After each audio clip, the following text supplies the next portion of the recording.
Pues nada, acabamos de ver la peli y realmente tienes una trayectoria apabullante en lo que son películas de sentimientos, Bueno. pero tampoco es una trayectoria muy extensa. Lo que pasa No. es que tus películas han calado mucho en el público. Esperemos que esta también. Sí, nos ha gustado mucho. También casi más larga que la trayectoria del cine es tu trayectoria en series. No.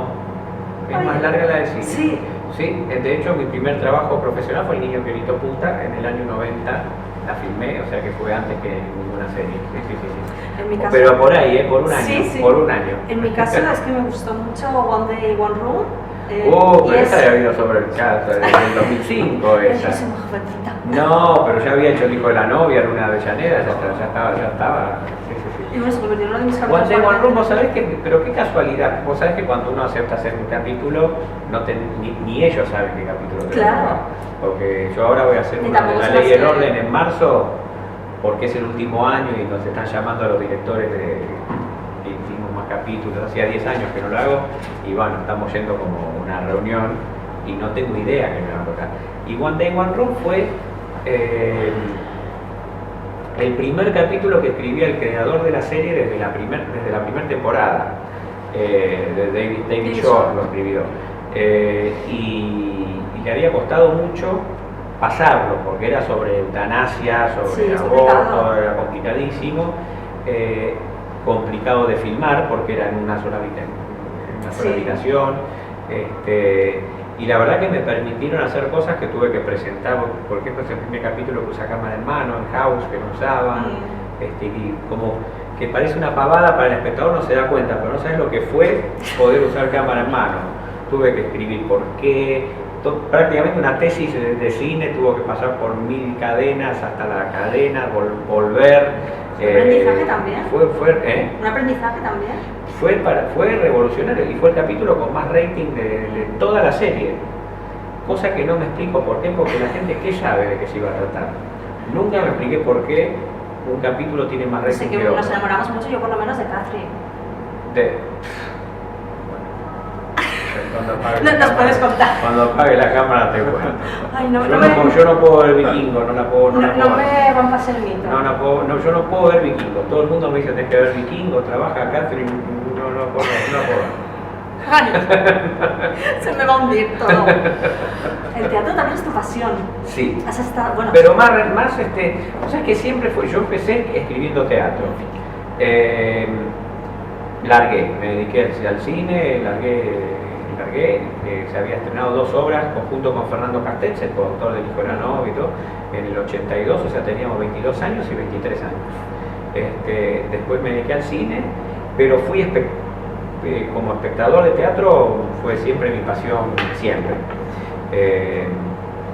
Y después retomé en el 2013, dirigí la primera obra de teatro, que la vamos a hacer de vuelta acá en Madrid ahora. ¿la de Parque de Cema? Sí, y ahí ya me enamoré del teatro.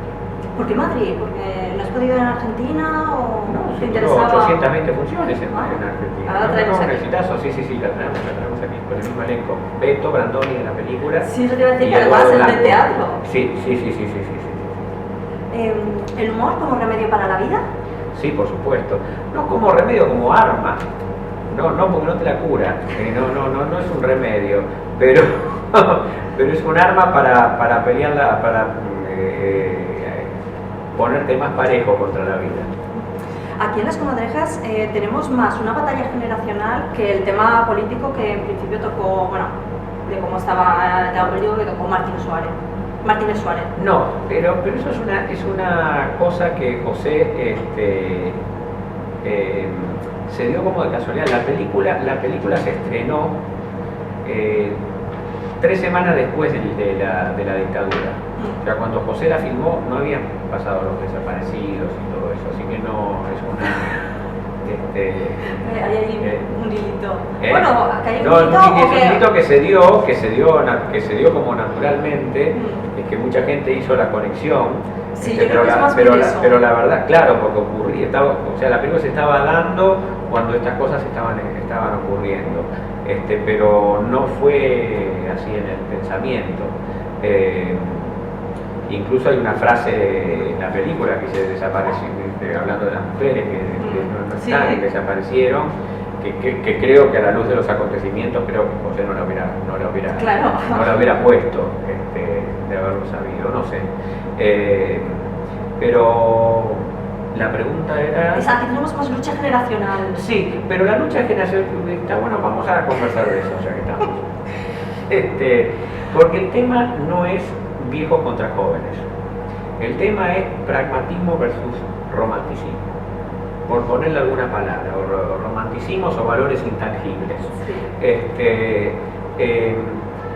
El hecho de que unos son jóvenes y otros son viejos es simplemente el poder y la debilidad de cada uno. Como el superhéroe, ¿viste? Hay un superhéroe que vuela y el enemigo que tira rayos. Yo creo que hay gente con valores de todas las edades y hay... ¿Para qué? ¿Para la radio o para... ¿Puedo decir algunas cosas? Puedes decir todo lo que quieras. Y hay hijos de puta de todas las edades. Hay cada viejo que te la regalo. O sea, no es los viejos son todos buenos y los jóvenes son todos, vienen todos a llevarse el mundo por delante. No es así. Sucede justamente que son las debilidades y las fortalezas de cada uno. El conflicto es otro. No es el de las edades. Estos tipos dejarían en la calle a otra pareja de 30 años si son los que estuvieran en la casa. Así que no. Y si el dueño si el padre de Guzmán, de Francisco, se enterara de esta existencia, de esta cosa, lo votaba, se encargaba él de echarlos. Así que no es un tema de edades. Nos ha gustado también que es un canto al amor al cine. Sí, eso sí. Entonces, cuéntanos, porque es un poco la época dorada. Mira, vos sabés que hubo un crítico en Argentina que dijo una frase... ¿Diego Bache? No. Leonardo Despósito, que es un crítico que así a mí siempre me pegó. Siempre, en general todos. Pero siempre me pegó y le gustó mucho esta película y creo que dijo una frase que yo no la había pensado y viste cuando uno dice exacto eso y decía que yo en esta película mostraba el cine que a mí me gustaba y explicaba por qué me gustaba mientras la hacía, mientras uno ve la película. Y la verdad que es eso, ese juego que hay entre que ellos como que van explicando, hablando de la historia, pero te van explicando cómo funciona la película, explica por qué me gusta esa película. Para los que hagamos en cines es genial. Que además es volver a decir, bueno, yo ya viste, quiero hinchar por él, quiero que haya un malo claro, un bueno claro, más allá de que no nos pongamos a jugar la moralidad de tanto de los malos como los buenos en esta película, que son bastante bravos los buenos también, pero quiero hinchar por alguien, no sé cómo se diría en España, si se dice así. ¿Como animar o...? Root por alguien, en inglés habla.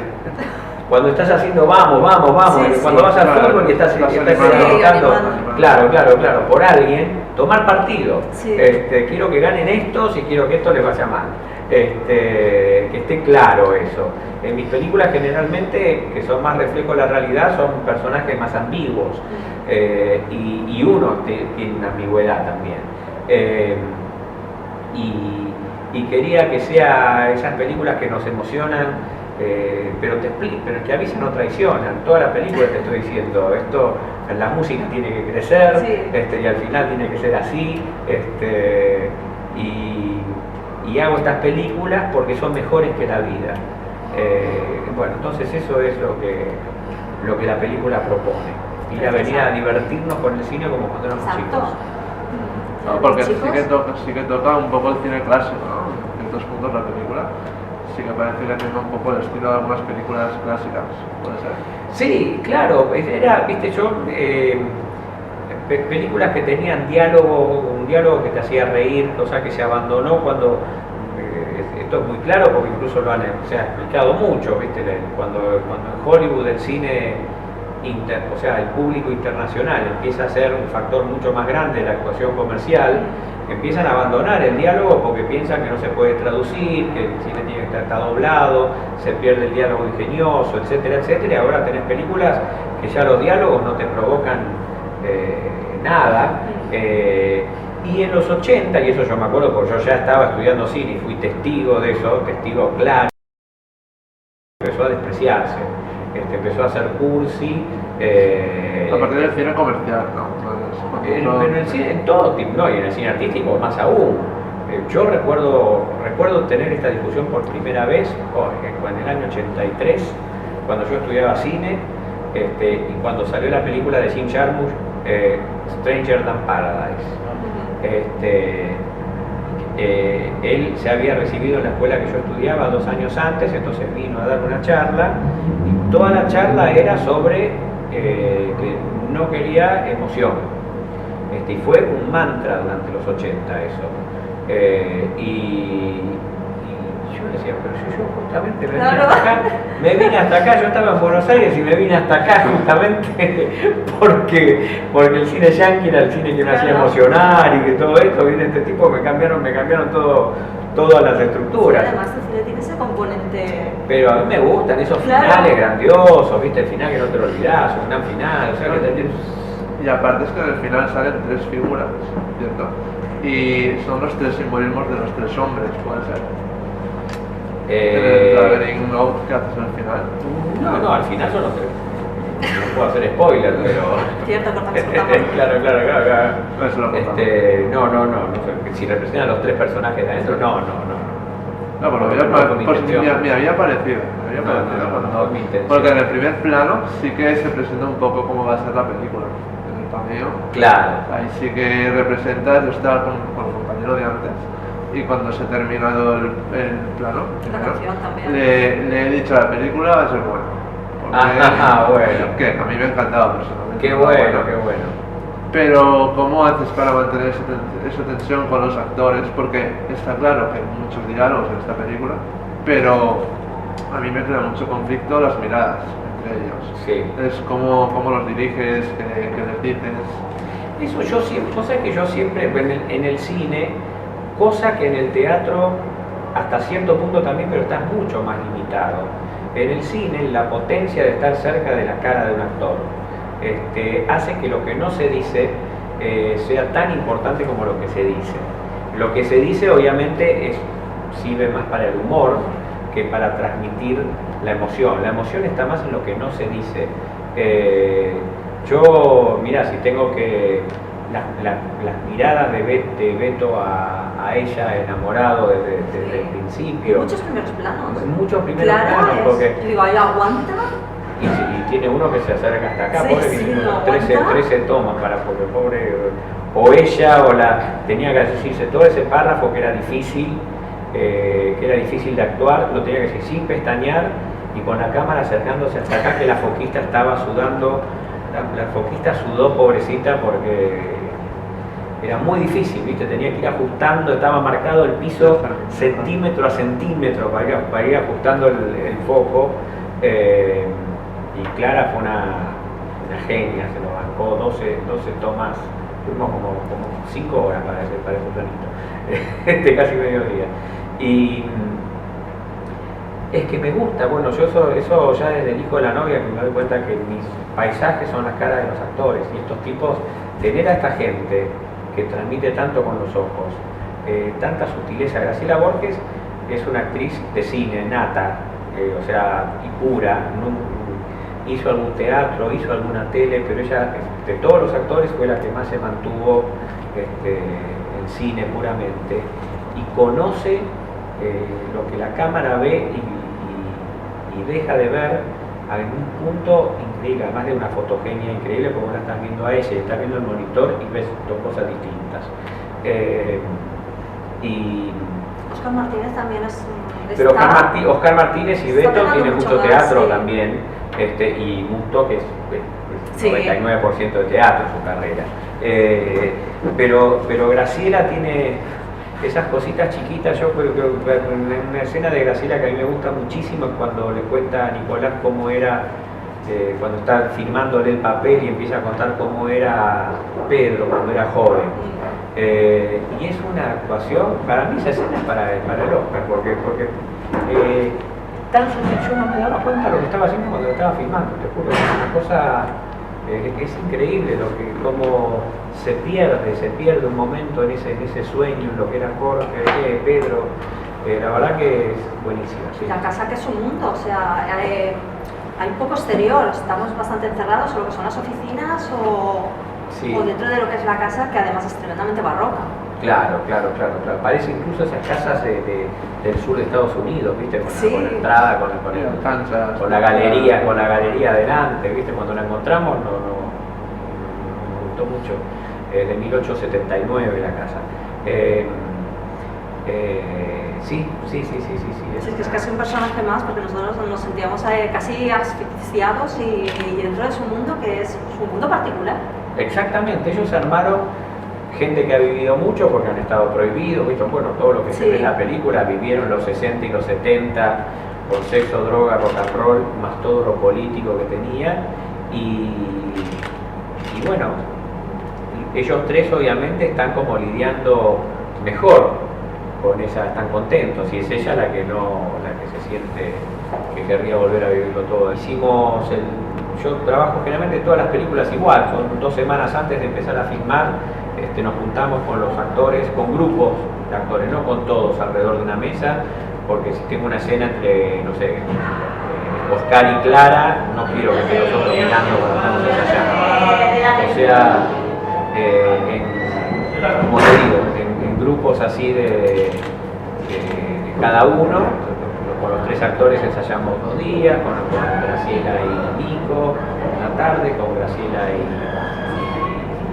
Beto, pero son ensayos como de mesa. Son actores que además que te lo dan todo cuando está la cámara, ¿viste? En el cine no es como en teatro que lo tienen que hacer todo. En el cine vos tenés 4 minutos por día, así que podés permitirte. Lo que sí requirió un momento, de ensayo especial es que fue la escena de la firma del contrato, toda esa escena larga, una escena de casi 20 minutos en una habitación que es más chica que esto. Y esa sí nos reservamos una tarde, se filmó en 3 días y nos reservamos una tarde de filmación solo para ensayarla, porque como la íbamos a dividir en 3 días, quería que ellos tuvieran la oportunidad de pasarla entera y de ensayarla entera para saber a dónde, cuando la dividamos, había que retomar al día siguiente desde un punto de más emoción, y el tercer día ella ya tenía que estar como envenenada, así que bueno, sacando esa, simplemente el ensayo era más para ver si había que cambiar algo de texto o cosas así, ¿no? De la casa. Iba bajando por la escalera. No le inventaron el Crepúsculo de los Dioses, es un clásico del cine. Está en un montón de películas, está Lo que el viento se llevó, está la escalera, claro, la escalera. Yo cuando vimos la casa, el interior de la casa es otra casa que la de afuera. La magia del cine. Sí. Y que especialmente cuando sale por la ventana, que están jugando al pool y sale a la casa y son 2 casas a 70 kilómetros una de la otra. La casa de adentro es una casa de la ciudad de Buenos Aires, que está en la ciudad de Buenos Aires, es una casa grande. La casa de afuera está a 70 kilómetros. Y cuando vimos esa escalera, la verdad que bueno, parece un decorado, parece que lo mandamos a hacer para la película. Y no existían esas escaleras. Perdón, acaban de venir un periodista y una cineasta que os acabo de colar. La última pregunta y nos pasamos. La pregunta bueno, pues es una pregunta que no tiene nada que ver con la película. ¿Se puede? No sé. Sí, pregunta. Claro, aquí te pregunte cada... Pues muy concreta. ¿Cómo te documentaste o cómo, no sé, ahora soy un pueblerino que le llama la atención que un argentino haya recreado también la Asturias del 34 en la serie Vientos de Agua, del 36. Sí, sí, Del sí, sí, sí. 34, porque la revuelta era en el 34, ¿no? Más bien.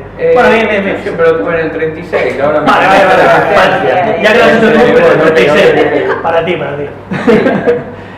No sé, me llamó la atención, me encantó la serie en general y toda la parte Mira, nosotros hicimos primero una investigación histórica, porque mi abuelo era asturiano, pero llegó a Argentina en el siglo XIX, o sea, no se la perdió toda esa. Vale. Y para el argumento, para lo histórico, y después hicimos un viaje aquí y hay mucha documentación, ¿viste? Primero por internet, pero después hicimos aquí, fuimos a los pueblos, a la cuenca minera, y bueno, el museo que ellos visitan en el último capítulo, que él vuelve como viejo en el último capítulo, es un museo que existe. De hecho, íbamos a filmar, fuimos a verlo para filmar ahí las escenas de la mina del primer capítulo, y yo dije, pero esto es es para que vengan turistas, esto no era lo que era una mina, y filmamos en una mina en serio, a 500, que terminamos arrastrando, o sea, salíamos con el agua por acá, de la mina, bastante claustrofóbico. Cuando explota, viste, en el primer capítulo, estábamos a 700 metros adentro de una mina real, que para meter las cámaras y las luces fue un pedazo de desafío. Me imagino, pero la forma de hablar, por ejemplo, tendrías como una especie de... La forma de hablar fue criticada, porque yo no, como el único, aparentemente había algunos asturianos, pero otros que no eran asturianos. Ajá. Y generalmente, bueno, mi asistente de dirección era asistente de dirección de Garci en ese momento, que filmaba muchas películas en Asturias, y hablaban todos castellano de Castilla. Y yo decía, yo quiero que hablen bable como hablaban. Y la verdad que al final hubiéramos hecho todo castellano, porque algunos actores, para mí reconocible si el acento lo hacían bien o no. Algunos eran asturianos, otros madrileños. Ernesto Alterio lo estudió muchísimo y le salió perfecto, y otros no le salía tan perfecto, y los asturianos nos mataron, pero nos mataron.